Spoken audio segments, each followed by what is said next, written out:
तो मैथमेटिक्स में क्लास 12 में एक नया चैप्टर शुरू हो रहा है, प्रोबेबिलिटी है। इसमें हम लोग प्रोबेबिलिटी का आज इंडिपेंडेंट इवेंट और आपका एक्सक्लूसिव म्यूचुअली एक्सक्लूसिव इवेंट के बारे में बात करेंगे। इसी में हम आगे चल के आपको बर्नौली का थ्योरम, ठीक है, बायस थ्योरम से रिलेटेड जितना प्रॉब्लम है, कंडीशनल प्रोबेबिलिटी, ठीक है, उसके बाद मल्टीप्लिकेशन थ्योरम, ये सब जितना भी है प्रोबेबिलिटी का सारा क्वेश्चन बताएंगे जो आपका 12 का एग्जाम में आता है। और इसमें साइंस वाला भी देख सकता है, जो कॉमर्स लिया उसको उसको वो भी देख सकता है, क्योंकि उसका भी प्रोबेबिलिटी रहता है। तो क्लास 12 का साइंस वाले के लिए सबसे इम्पोर्टेंट टॉपिक है प्रोबेबिलिटी, इससे क्वेश्चन आता है। आज उसमें पहला क्लास है, पहला लेक्चर है, और इसका आज हम लोग जो है इंडिपेंडेंट इवेंट और म्यूचुअली एक्सक्लूसिव वाला बात करेंगे, इससे रिलेटेड कैसे क्वेश्चन आता है। और आगे फिर इससे और भी इतना होता है, बायस थ्योरम और सिक्का वाला प्रॉब्लम, जो कॉइन वाला प्रॉब्लम होता है वो वाला, फिर ताश वाला जो कार्ड का प्रॉब्लम होता है वो वाला हम लोग आगे बढ़ाते जाएंगे, जिसमें आपका परमुटेशन कॉम्बिनेशन भी लगेगा। तो आगे लगातार देखते रहना है, सारा टॉपिक हम कवर कर लेना प्रोबेबिलिटी। तो यहाँ प्रोबेबिलिटी में आज हम लोग देखेंगे, इसको याद रखना है। अगर E1 और E2 दो इंडिपेंडेंट इवेंट है, मतलब दोनों इंडिपेंडेंट है, मतलब एक इवेंट को दूसरा से मतलब नहीं है, तो अगर E1 और E2 दो इंडिपेंडेंट इवेंट है, तब क्या होगा, तब उस समय अगर आप प्रोबेबिलिटी E1 इवेंट है और E2 इवेंट है, दोनों का यूनियन होगा, probability of E1 union E2 जो होगा वो P1 प्लस P2 माइनस इसका E1 और E2 का मतलब E1 और E2 का प्रोबेबिलिटी का इंटरसेक्शन होगा। इसका मतलब याद रखना है कि अगर कहीं पर भी E1 और E2 इंडिपेंडेंट दे दिया, पता चल गया हम लोग एक क्वेश्चन में, और हम लोग को निकालने बोला है P1 और E2 निकालने बोला है, यानी प्रोबेबिलिटी ऑफ E1 और E2 बोला है एक साथ, मतलब एक घटना है और लिखा, मतलब क्वेश्चन में और लिखा, तो और लिखा मतलब समझ जाना यूनियन है। तो अगर मान लो इसका प्रोबेबिलिटी और इसका, जैसे मान लो फेल और पास, इसका प्रोबेबिलिटी पूछा, इसका मतलब ऐसे ही होगा E1 और E2 ऐसा पूछा, और कहीं पर आपको दिख गया कि इंडिपेंडेंट इवेंट, तो फॉर्मूला याद रखना है, E1 और E2 का होता है P1 प्लस P2 माइनस उसी का इंटरसेक्शन, किसका E1 और E2 का प्रोबेबिलिटी का इंटरसेक्शन, यानी P1 इंटरसेक्शन E2 होता है। इसको याद रखना है कि कभी भी आपको P1 यूनियन E2 पूछा, प्रोबेबिलिटी P1 यूनियन E2 पूछा, तो उसका होता है P1 plus P2 minus P1 intersection E2 होता है, ठीक है। और याद रखना कि जब भी इंडिपेंडेंट इवेंट होगा तो उस समय जो इंटरसेक्शन निकलेगा P1 इंटरसेक्शन E2 जो निकलेगा, है ना, वो आपका P1 इंटू P2 को मल्टीप्लाई करके होता है, मतलब probability of E1 and probability of E2 को मल्टीप्लाई करके होता है। E1 और E2 यहाँ पर इवेंट, तो इसको याद रखना कि कभी भी प्रोबेबिलिटी अगर आपको बनाने दिया हुआ लिखा इंडिपेंडेंट इवेंट, तो फॉर्मूला क्या होता है, यूनियन करके निकालने का, P1 यूनियन E2 निकालने का, P1 plus P2 minus P1 intersection E2 हो,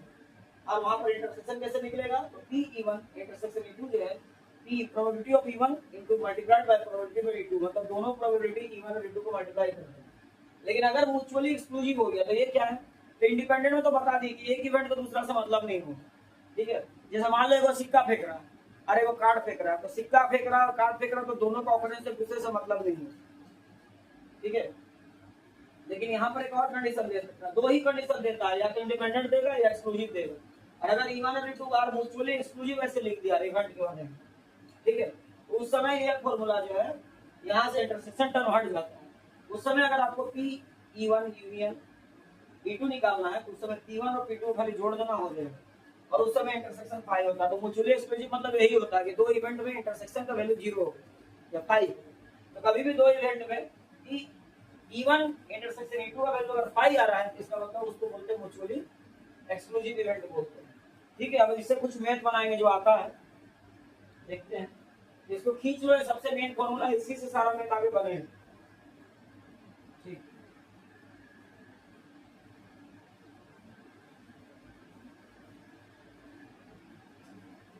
अब यहाँ एक क्वेश्चन दिया है, इसको लगातार हम बढ़ाते जाएंगे प्रोबेबिलिटी का, आप देखते रहो चैनल में। जैसे अगर क्वेश्चन दिया है, एकदम इंपॉर्टेंट है, let E1 and E2, note करेंगे, इंपॉर्टेंट क्वेश्चन है, अपने से नहीं दे रहे, एकदम इंपॉर्टेंट है, आता है एग्जाम में, एकदम ध्यान दिए, बहुत बड़ा है आज। Let E1 and E2 be two events, बोला है कि मान लो दो घटना है E1 और E2, सच दैट बोला इस टाइप से कि पी इवन जो है, पी इवन यानी प्रोबेबिलिटी ऑफ इवेंट इवन या इवन का प्रोबेबिलिटी दिया है 0.3, ऐसे ही आता है। और फिर दिया है कोमा पी इवन और E2, वही यूनियन, और बोला मतलब यूनियन, इसका मतलब प्रोबेबिलिटी दिया है E1 और E2 इवेंट का, मतलब उसका यूनियन दिया है, यूनियन का वैल्यू दे दिया है 0.4 है ना, एंड Pe2 इक्वल टू दे दिया है x। तो पूछा क्या है, फाइंड द वैल्यू, क्वेश्चन दिया है इसमें फाइंड द वैल्यू, ऐसे एग्जाम में आता है, find the value of x such that, एक नंबर में दिया है E1 and E2 are mutually exclusive, are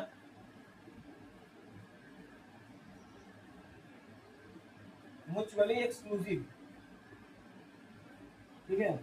दूसरा दिया है 2 number E1 and E2 are independent. तो इस टाइप का क्वेश्चन एग्जाम में देगा, ये 2 या 3 नंबर का क्वेश्चन है, इसे फिक्स स्टेप का।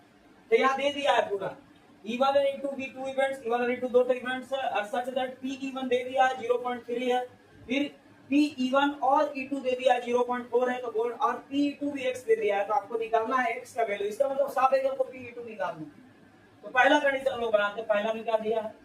E1 और E2 आर म्यूचुअली एक्सक्लूसिव। तो अभी जस्ट इससे पहले ही आपको बताया था कि 2 ही कंडीशन में आता है, या तो एक्सक्लूसिव बोलेगा या इंडिपेंडेंट बोलेगा। तो यहाँ लिख दिया E1 और E2 एक्सक्लूसिव है, इसका मतलब साफ है कि जब भी एक्सक्लूसिव होगा तो इंटरसेक्शन का मान 5 होगा। तो लिखना since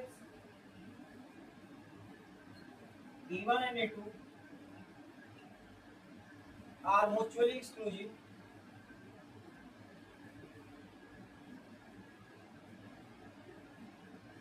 since E1 and E2 are mutually exclusive, है ना, so क्या होगा P probability E1 intersection E2, या बोल सकते हो probability of E1 and E2, and बोलेगा तो इंटरसेक्शन होता है, इसका मतलब होता है प्रोबेबिलिटी P, इसका मतलब क्या होता है प्रोबेबिलिटी ऑफ E1 और E2, और यहाँ उल्टा घुमा इंटरसेक्शन मतलब probability of E1 and E2। ऐसा क्वेश्चन आगे बनाएंगे तो पता चलेगा, अभी तो फिलहाल हम तो ऐसे निकालने दिया, तो इसको कैसे बनाएंगे। E1 and E2 are mutually exclusive, अगर E1 और E2 दोनों म्यूचुअली एक्सक्लूसिव होता है, पहले लिख लेंगे क्योंकि क्वेश्चन में लिखा है एक्सक्लूसिव है, तो पहले लिख लेंगे E1, since E1 and E2 are mutually exclusive, then P E1 and E2, probability of E1 and E2, इसको ऐसे भी बोल सकते हो probability of E1 and E2, इसको बोलोगे probability of E1 और E2, ठीक है। तो यहाँ पर लिखा since E1 and E2 are mutually exclusive, so probability of E1 and E2 जो हो वो 5 होगा,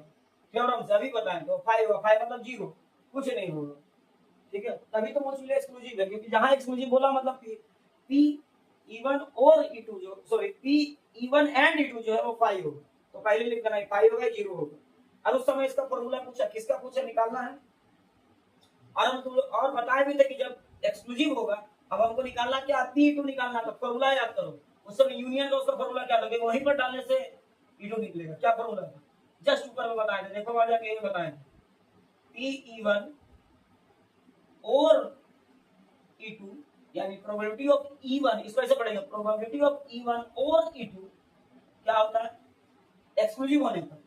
probability of E1 plus probability of E2 होता है, क्योंकि ये लगा 0 होता है तो इधर 5 वाला पार्ट नहीं होगा, केवल इंडिपेंडेंट में, तो ऊपर जाकर देखो तो कुछ नहीं करना, अब यहाँ पर इसको डाल दो अपने आप आंसर आ जाएगा। इसका मान कितना दिया है, ये लोग इसका मान दिया है प्रोबेबिलिटी ऑफ E1 और E2 का दिया है 0.4, E1 में दिया E1 कितना दिया है, देखो यहाँ पर E1 था 0.3, और यही P2 निकालना जो x है, x का वैल्यू मतलब यही निकालना, x हम लोग निकाल लेंगे आराम से, इसको जब घटा दो तो इसका आंसर आ जाएगा, तो x का मान आ जाएगा 0.1।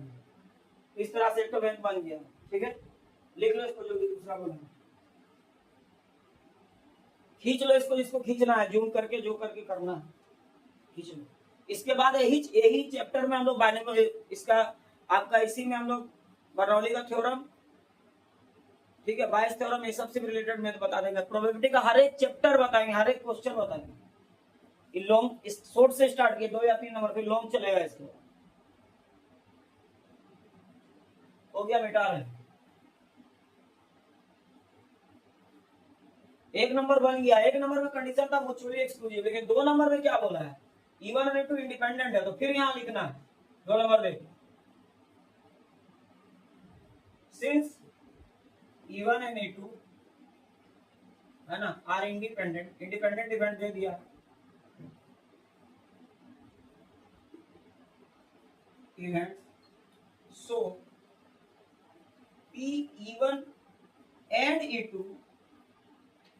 विल एग्जिस्ट, मतलब ये वाला इंटरसेक्शन एग्जिस्ट करेगा। ठीक है, ये इंटरसेक्शन का साइन यहाँ पर एंड को बताता है और यूनियन का साइन यहाँ पर और को बताता है, सेट थ्योरी वाला इंटरसेक्शन ही नहीं। ठीक है, तो याद रखना है कि अगर E1 E2 इंडिपेंडेंट तो ये एग्जिस्ट करेगा, क्योंकि हम लोग म्यूचुअली एक्सक्लूसिव इसको फाइल लिए था, मतलब अब इसको भी लेना होगा। ठीक है, इसका मतलब E1 इंटरसेक्शन E2 जो है वो एग्जिस्ट करेगा यहाँ। ठीक है,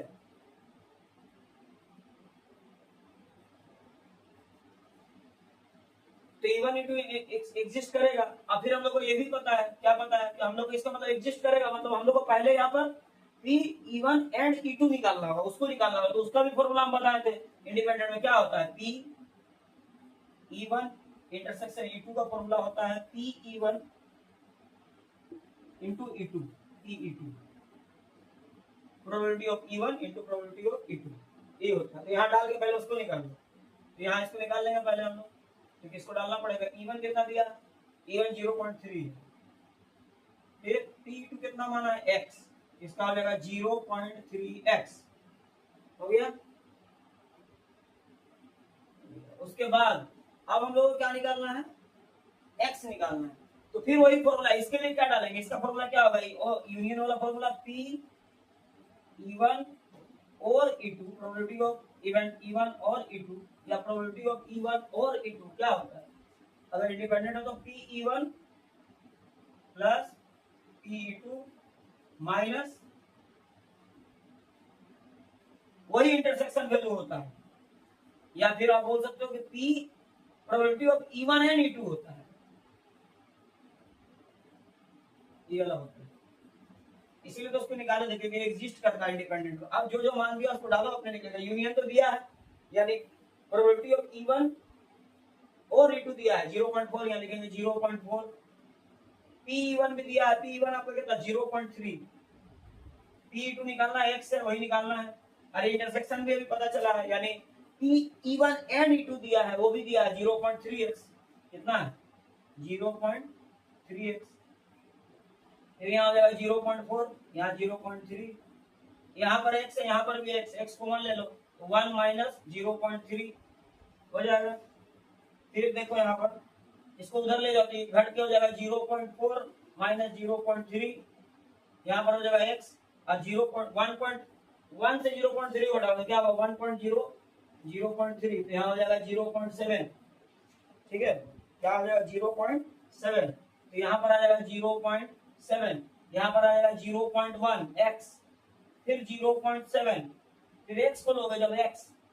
तो ये नीचे चल जाएगा, जब मल्टीप्लिकेशन में है उधर चल जाएगा, तो क्या देगा 0.1 बाय 0.7, पॉइंट कट गया तो आ गया 1/7, यहाँ पर x का मान आएगा 1/7। तो इस तरह से प्रोबेबिलिटी शुरू हो गया। इस चैनल को लगातार शेयर करो, सब्सक्राइब करो, और इसमें हर दिन देखते रहना, एक दिन छोड़ के एक दिन करके मैथ मिलते रहे। तो अब आगे प्रोबेबिलिटी ही बताएंगे, इंटीग्रेशन हम लोग खत्म किए हैं,